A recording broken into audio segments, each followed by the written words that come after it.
Des mesures encore plus lourdes pour faire pression sur Moscou, c'est ce que souhaite Kaja Kallas qui parle même d'une liste de sanctions la plus ambitieuse depuis le début de la guerre en Ukraine.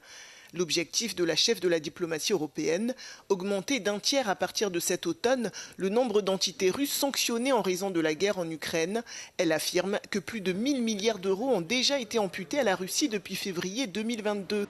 Depuis le début du conflit, en effet, l'Union européenne a adopté 21 trains de sanctions contre Moscou, des mesures qui visent aujourd'hui près de 3000 personnes et entités selon Bruxelles.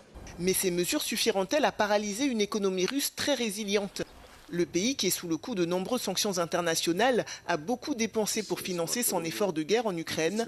Et malgré des difficultés, l'économie russe ne montre pas de signe d'effondrement.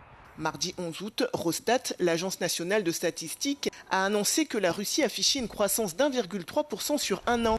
De plus, Moscou connaît une hausse de la demande des hydrocarbures depuis le début de la guerre menée par les États-Unis en Iran et le blocage du détroit d'Ormuz. L'Ukraine a de son côté décidé de porter un coup à l'économie russe en attaquant régulièrement des installations pétrolières et l'entreprise Wildberry, géant du e-commerce.